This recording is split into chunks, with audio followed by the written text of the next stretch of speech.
Aloha again from Pastor Mark here in Montana.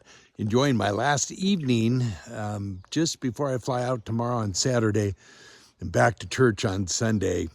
Gorgeous outside, a lot of wildlife to enjoy today. Had a wonderful horseback riding experience, had trail riding up here in these mountains, and good time just to be with the Lord. I've been following this little theme, as you've seen the other message or two while I've been here, on some spotlights on Jeremiah. And as you know, Jeremiah was the priest and then prophet that God used to warn Israel of the Babylonian captivity. And then, of course, when it came, to encourage them and give them hope that there would be a return. And yet God speaks through every season of Israel's life, of all of our lives. As we were talking how summer is beginning, Jeremiah had that great verse in chapter 8. And I was reading Jeremiah 33:1 today, just where it's that reminder of, through it all, God's love and grace and kindness is shown throughout it, as we were speaking the other day. In this verse, Jeremiah quotes that God had appeared to them in the past, saying that my everlasting love and my unfailing kindness is available to you. What a powerful verse. My everlasting love and my unfailing kindness. And that's true in our lives, isn't it? God will love us forever, regardless of what we do in response, accepting or rejecting. His love is everlasting. And then his kindness, and this is such a great part of it, his kindness is unfailing.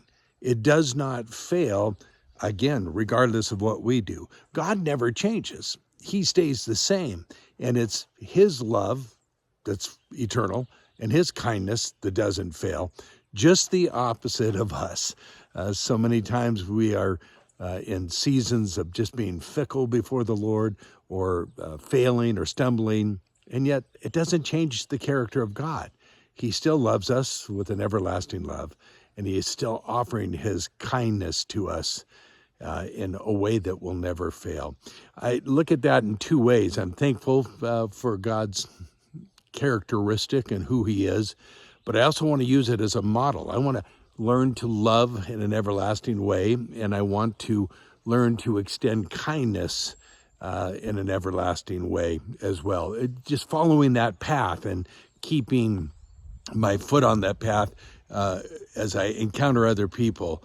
I was just in a conversation with someone that we're dealing with a chemical dependency, and you know that journey can be so difficult, and they fall off the path, and then you want to encourage them and remind them of God's everlasting love and the kindness he has.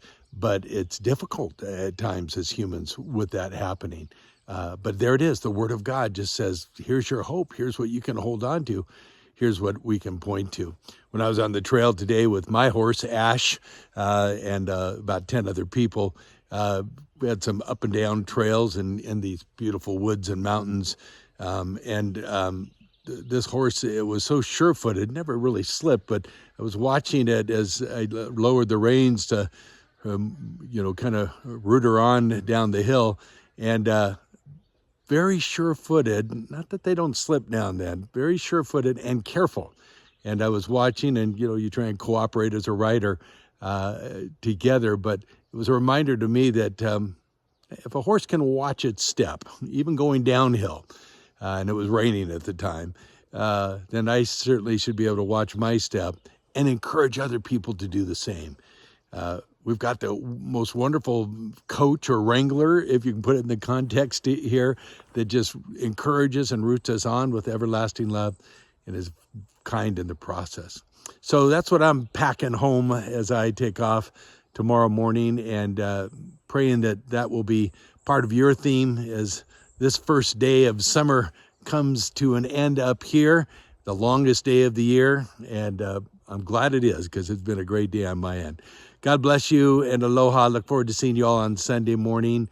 And once again, a final aloha from beautiful Montana.